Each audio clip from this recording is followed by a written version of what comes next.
फिर जब सवाल आया कि नहीं भैया ये हो रहा है, तो कहा हम इस बारे में भी बता दिए थे, हमने किसी को फोर्स नहीं किया था। क्या क्या फोर्स हुआ था ये सब आपने देखा, और खाली भारत में नहीं पूरी दुनिया में हुआ।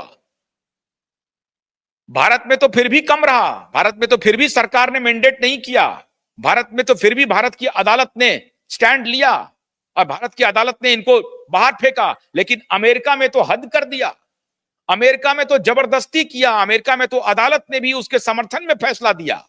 और इसलिए आपको याद होगा कि जब डॉक्टर पीटर मैकॉला भारत आए थे, उन्होंने कहा था कि भारत के जुडिशियल सिस्टम से हमें बहुत आशा है, भारत के पॉलिटिकल बिरादरी से भी हमें आशा है और भारत की मीडिया से भी आशा है। और उन्होंने क्यूबाइब नेटवर्क की बड़ी तारीफ की थी। वो आजकल सलाह दे रहे हैं डोनाल्ड ट्रंप को, डॉक्टर पीटर मैकॉला। डॉक्टर असीम मल्होत्रा सलाहकार नियुक्त हो चुके हैं। डॉक्टर असीम मल्होत्रा जो क्यूबाइब नेटवर्क के कार्यक्रम में आए 2023 फरवरी में, 7 फरवरी को सेव द साइंस हमारा मूवमेंट था, उस कार्यक्रम में आए। आज वो डॉक्टर असीम मल्होत्रा ट्रंप के सलाहकार नियुक्त हो चुके हैं। लेकिन अमेरिका में वहां की अदालत फार्मा लॉबी के साथ खड़ी थी, लोगों के जान के साथ खड़ी नहीं थी। भारत में भारत का सुप्रीम कोर्ट ने भारत के लोगों का मान रखा, उनका सम्मान किया और विज्ञान को बचाया, विज्ञान को बचाया। और अंततः सरकार भी समझ गई कि साहब इस खेल में हम नहीं पड़ेंगे, और सरकार ने भी कहा कि हमने जबरदस्ती किसी के साथ नहीं की थी। हालांकि जबरदस्ती की गई थी, उसके लिए मैं मोदी जी को कभी माफ नहीं करूंगा, जबकि हम लोग उनको लगातार ये बोलते रहते थे, फिर भी मोदी जी माने नहीं। अब मोदी जी अंतर्राष्ट्रीय दबाव में आ गए, लेकिन इस मामले में मैं मोदी जी की गलती को मानता हूं और उन्होंने गलत काम किया, ये मैं बोलता ही रहूंगा। बाकी चीज में हम उनके साथ हैं, लेकिन इस मामले में वो गुमराह हुए। क्यों गुमराह हुए, कैसे गुमराह हो गए, कैसे उन्होंने टेड्रोस को तुलसी कह दिया, तुलसी शब्द का भी अपमान किया, जिसको ट्रंप आते ही बाहर का दरवाजा दिखा दिया, उस व्यक्ति को आप टेड्रोस को तुलसी कह रहे हैं। किसके इशारे पर कह रहे हैं? आपकी आंखें मैं खोल रहा हूं, पहले भी खोला था, आप अपनी आंखें खोलिए, आप अपने आसपास देखिए, ये लेफ्ट लिबरल बेईमानों की, धूर्त लोगों की फौज खड़ी है जो आपको विज्ञान के नाम पर गुमराह कर रही है, अवैज्ञानिक सलाह दे रही है लगातार। तो अवैज्ञानिक सलाहकारों को बाहर निकालिए, उनके खिलाफ इंक्वायरी शुरू करवाइए कि तुमने जो हमें फैक्ट्स दिए थे, तुमने जो हमें सलाह दी थी लॉकडाउन लगाने की, तुमने जो हमें सलाह दी थी मास्क पहनाने की, वो उसका आधार क्या था, ये बताओ, उसका वैज्ञानिक आधार क्या था।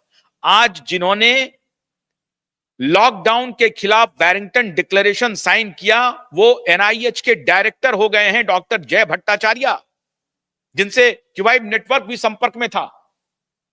वो डॉक्टर जय भट्टाचार्य एनआईएच के डायरेक्टर हो गए हैं। तो मैं प्रधानमंत्री जी से आग्रह करूंगा कि वो एनआईएच, जिस वक्त एंथनी फॉची का आदेश आप मान रहे थे, एंथनी फॉची का आदेश डब्ल्यूएचओ मान रहा था और डब्ल्यूएचओ का आदेश आप मान रहे थे, तो आज उसी जगह पर एनआईएच के डायरेक्टर जय भट्टाचार्य हैं और उन्होंने कहा है कि लॉकडाउन जो था वो पूरा का पूरा एक ऐसा एक्सरसाइज था जिसने देश के, दुनिया भर के जनता के साथ, दुनिया भर की आबादी के साथ अमानवीय व्यवहार किया और सदियां माफ नहीं करेंगी उस कृत्य के लिए। और उसमें खाली भारत शामिल नहीं है, पूरे दुनिया भर के देशों की बात मैं कर रहा हूं।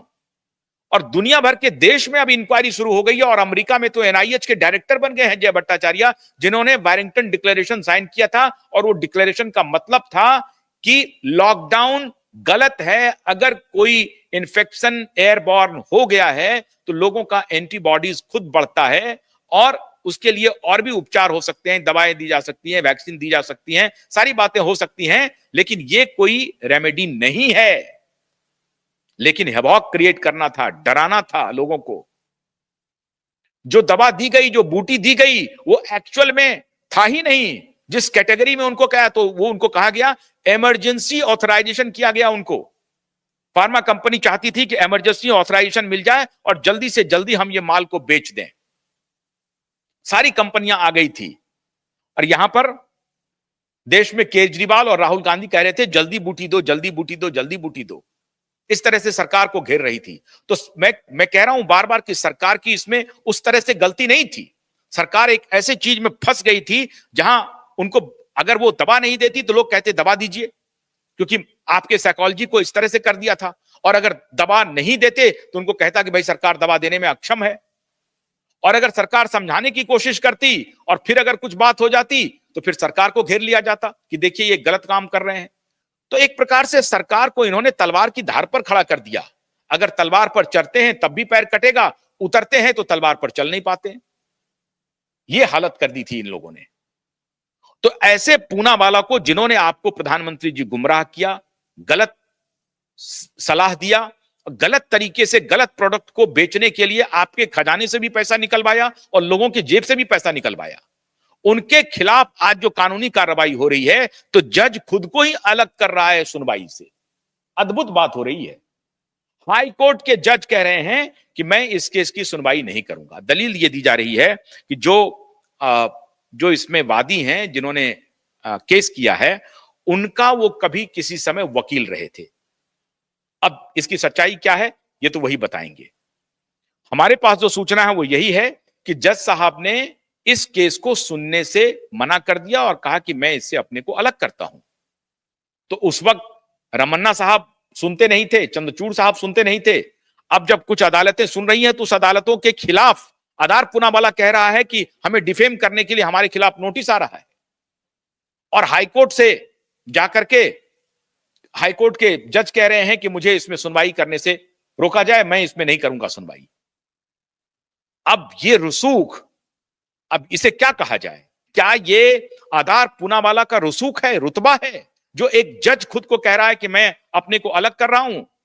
या जज के पास वाकई में कोई ऐसा ग्राउंड है जो आने वाले दिनों में इस केस के ही खिलाफ हो जाता, इसलिए उन्होंने खुद को अलग कर लिया है? अगर ये आधार है या सुनवाई, अगर दूसरे जज ने भी कह दिया कि मैं खुद को अलग कर रहा हूं तब क्या होगा? तो फिर संदेह शुरू हो जाएगा। लेकिन हम उम्मीद करते हैं कि ये इस प्रकार का संदेह नहीं होना चाहिए। कोई जज खुद को अलग क्यों करेगा? जरूर उनके पास कुछ ना कुछ वैलिड रीजन रहा होगा जिस वजह से उन्होंने खुद को इस सुनवाई से अलग किया है।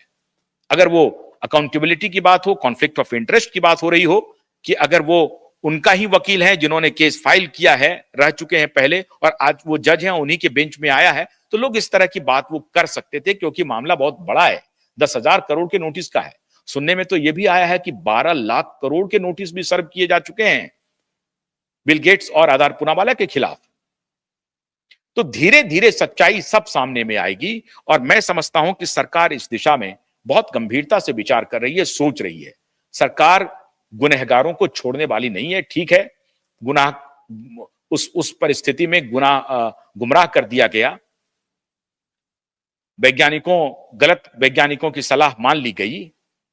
वो जो कॉम्प्रोमाइज्ड वैज्ञानिक थे, कॉम्प्रोमाइज्ड डॉक्टर थे, उन्होंने गुमराह किया सरकार को। लेकिन अब सरकार की आंखें खुल गई हैं, और सरकार की आंखें इसलिए भी खुल रही हैं क्योंकि उधर चौधरी साहब की आंखें खुल गई हैं। ट्रंप की और एलन मस्क तो पहले से ही आंख खोल करके बैठे हुए हैं।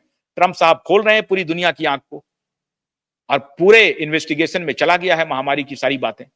तो ट्रंप और एलन मस्क की जब आंख खुली है तो पूरी दुनिया की आंख उन्होंने खोल ही दी है। और इधर जज साहब कह रहे हैं कि हम सुनवाई नहीं करेंगे, कोई ना कोई दूसरा जज जरूर आएगा, चिंता मत कीजिए, ये लड़ाई हम लोगों की जारी रहेगी, इस पर फैसला जरूर होगा। और हम समझते हैं कि अब सरकार भी इस दिशा में गंभीर कदम उठाएगी। विदा लेने से पहले मैं आपसे अनुरोध करना चाहूंगा कि हमारे वीडियो को अगर आपको अच्छा लगा तो इसे लाइक करें, शेयर करें, और हमारे QI OTT के जितने प्लेटफॉर्म है, QI.in, प्रकाश TV.in, फेसबुक पेज, रंबल और X प्लेटफॉर्म को फॉलो करें, और QI के YouTube चैनल को जरूर सब्सक्राइब करें और हमारा मेंबर भी बने। बहुत बहुत शुक्रिया, नमस्कार।